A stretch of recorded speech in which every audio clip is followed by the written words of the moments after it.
Hein? Mais on va partager ensemble la parole de Dieu. On va regarder, on va essayer de faire un bilan de notre vie. Amen.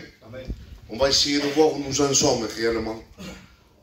Parce que c'est bien de venir aux réunions, c'est bien d'avancer, mais il y a un moment donné où Dieu nous demande des choses, où Dieu nous demande des efforts particuliers.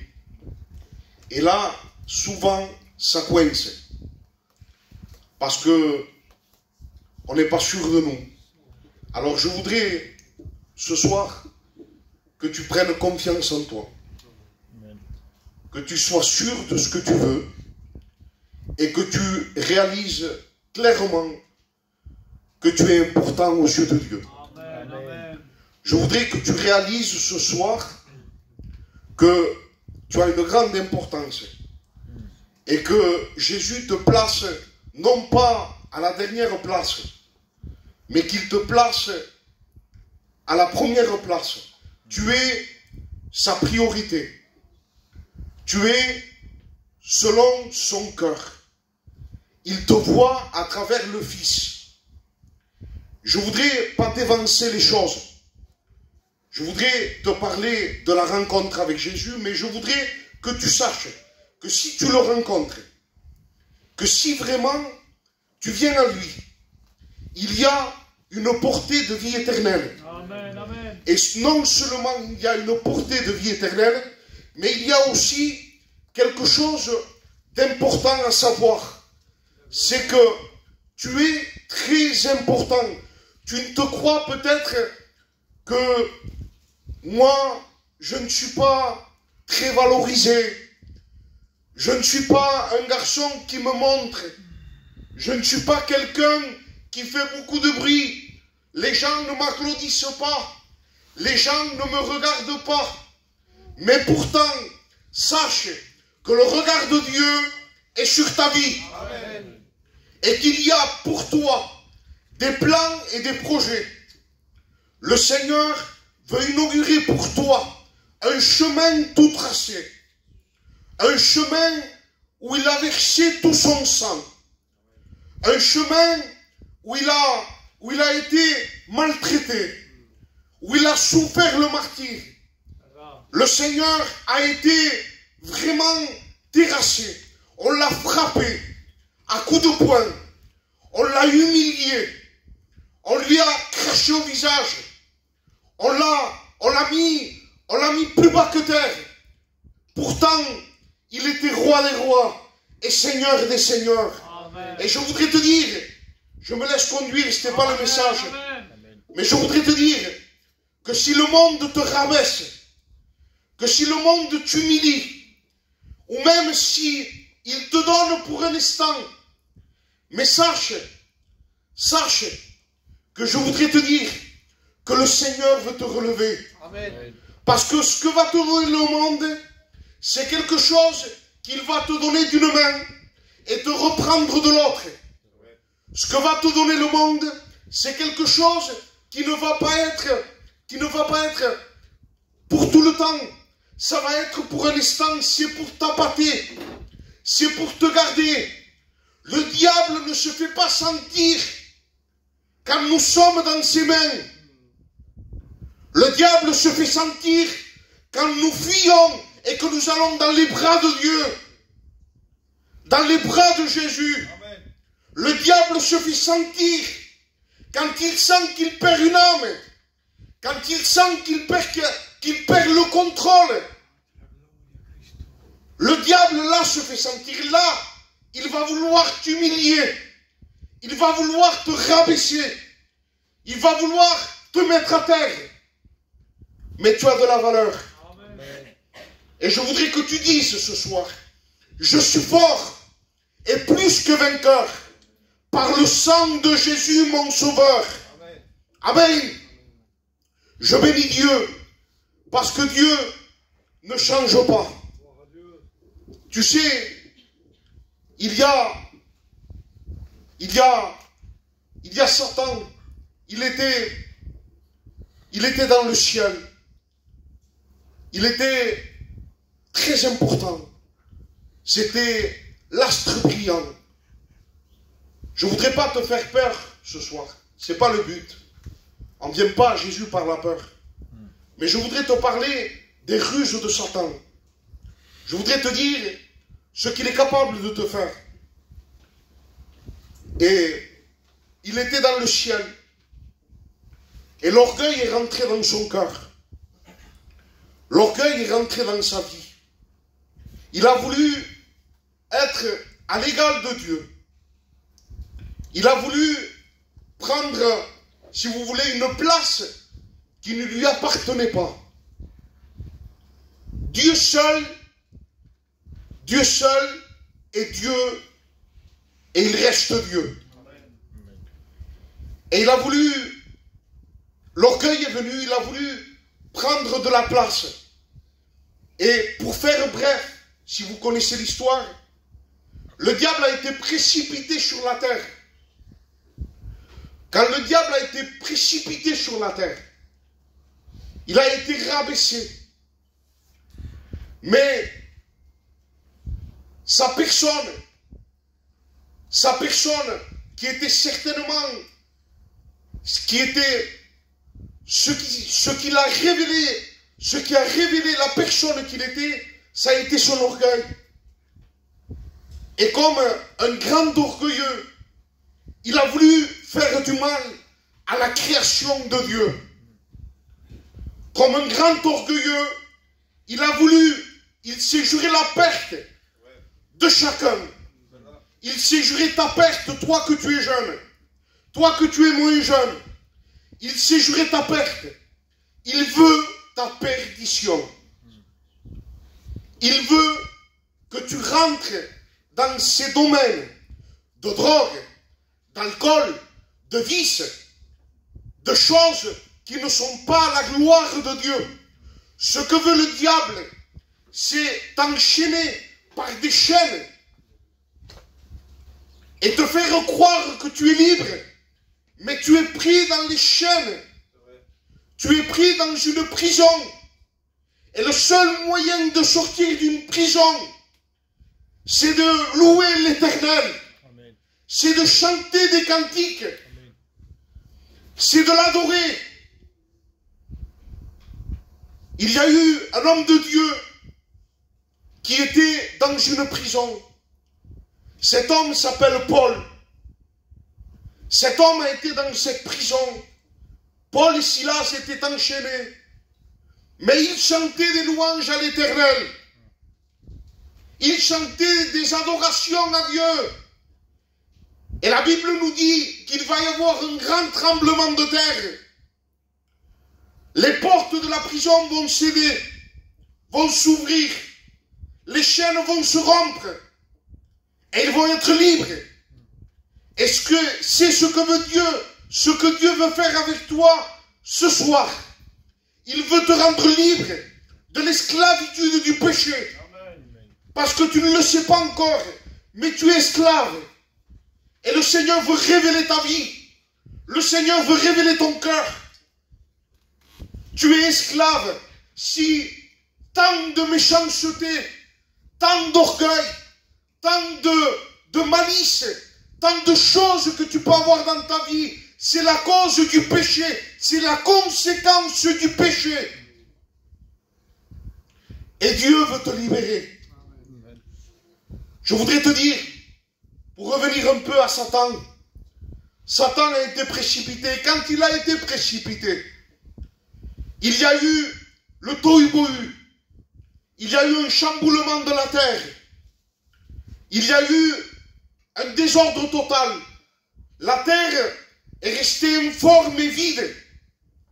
Et il n'y avait plus rien sur la surface de la terre. Tout était brûlé. Et je voudrais te dire que ce que cherche le diable, c'est de rentrer dans ton cœur et de faire de ton cœur une terre informe et vide.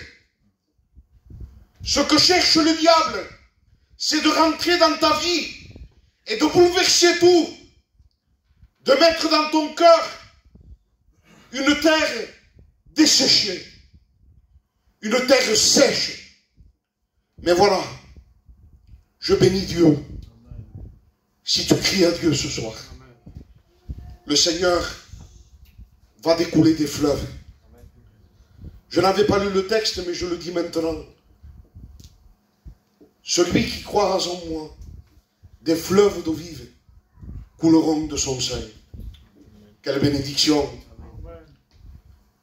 Ça veut dire que tu n'es plus un fleuve tari. Tu n'es plus un fleuve sans eau. Mais l'eau de Dieu descend dans ta vie. L'eau de Dieu descend dans ton cœur. Tu es béni de Dieu. Tu es compris de Dieu. Le Seigneur veut te bénir. Je ne serai pas bien long. Vous m'accordez quelques instants encore? Amen. Il y avait Naaman. Naaman était un homme qui était très important. Et pour vous faire court, pour abréger vite fait, cet homme avait de la lèpre. Chaque fois qu'il enlevait son armure, il y avait de la lèpre. Et on va lui dire, Naaman, va te tremper 7 fois dans le Jourdain. Mais lui, ça, il ne le comprenait pas. Il ne comprenait pas pourquoi l'homme de Dieu lui avait dit, va te tremper 7 fois dans le Jourdain. Des fois, on trouve que quelque chose est anodin. Mais je voudrais te dire que ce soir, moi, avec les frères, on te dit, va au fleuve de Golgotha. Va au fleuve de Golgotha. Va là où il y a le sang de Jésus qui coule. Va là où il y a le sang qui te purifie, qui te lave de tout péché, de toute iniquité, de toute souillure. Le Seigneur veut te laver. Va au fleuve de Golgotha. De là va couler le sang. Et le sang va rentrer dans ta vie. Et plus une tache de péché va résister devant lui. Si ton péché est rouge comme le cramoisi, il deviendra plus blanc que la neige. Est-ce que tu le crois ce soir? Parce que le Seigneur veut rentrer dans ton cœur. Le Seigneur veut rentrer dans ta vie. Il veut tout bouleverser. Il va enlever cette angoisse. Il veut enlever ta dépression. Il va enlever tout ce qu'il y a dans ton cœur. Tout ce qu'il y a dans ta vie qui te brise. On sait que la vie ne fait pas de cadeaux. On sait qu'il y a des souffrances, des peines et des douleurs. On sait qu'il y a des choses qui se brisent. Mais le Seigneur est le réparateur des brèches. Et il veut réparer ton cœur. Il veut que dans ton cœur, il y ait non seulement ce fleuve, mais il veut reconstruire.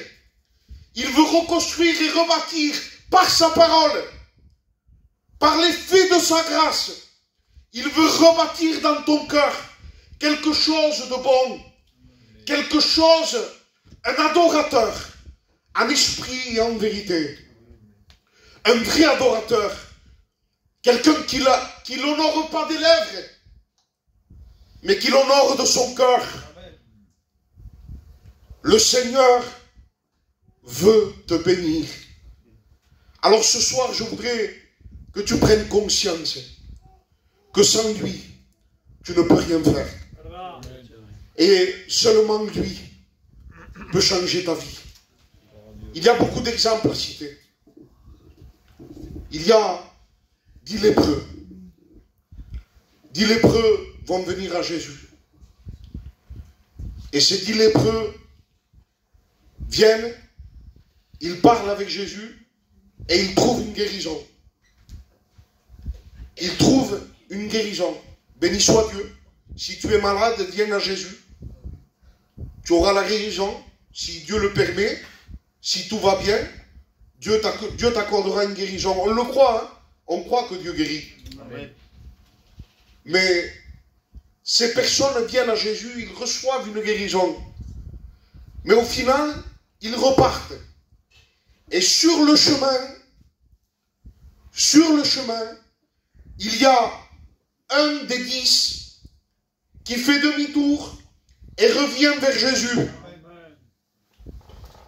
Ce que ça veut dire, c'est que celui-là, il a compris qu'il pouvait avoir sa guérison, mais qu'il pouvait avoir aussi son salut. Et le salut se trouve qu'auprès de Jésus. Le salut se trouve qu'au pied de Jésus. Alors il vient et il a un dialogue avec Jésus. Et Jésus va lui dire, où sont-ils les 10? Où sont-ils passés? Et lui, il revient et il a une assurance dans son cœur. C'est que lui, il a rencontré Jésus, même s'il retombe malade, il est sauvé. Amen. Les autres sont partis. Qui vous dit qu'ils ne seront pas de nouveau lépreux? Qui le dit? La Bible ne le dit pas, on ne peut pas savoir. Mais lui, il est guéri et sauvé. Alors je pense que tu devrais faire la bonne part. Je pense que tu devrais te décider à donner ton cœur à Dieu. Parce que, comme ça a été dit, c'est pas une chaise, c'est pas une fidélité, c'est même pas de venir dans ce lieu, c'est de rencontrer Jésus. Amen. C'est de faire cette réelle rencontre et de dire, Seigneur, je m'abandonne à toi. Et même si c'est dur, même si je ne comprends pas, même si je sens rien, on ne marche pas par ce qu'on ressent, on ne marche pas par la vue, on marche par la foi. On marche par la foi. C'est-à-dire, la foi, c'est quoi? C'est te suivre aveuglément. Je ne te vois pas, mais je crois en toi. Je sais que tu existes. Je sais que tu es vivant. Je sais que tu es mort à Golgotha. Je sais que tu as versé ton sang. Je sais que tu m'aimes. On s'incline, amen.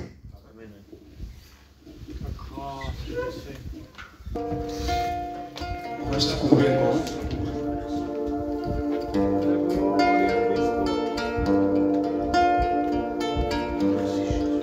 Sais-tu pourquoi tu es angoissé? Sais-tu pourquoi tu fais que pleurer? Sais-tu pourquoi tu es malheureux? Parce que tu vis sans Dieu. Sais-tu pourquoi ton cœur est triste? Sais-tu pourquoi tu te sens seul?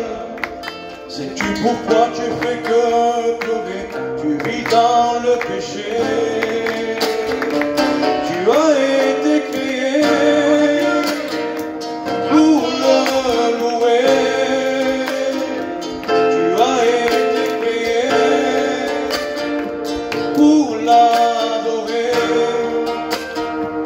Alors ne laisse pas le diable te tromper.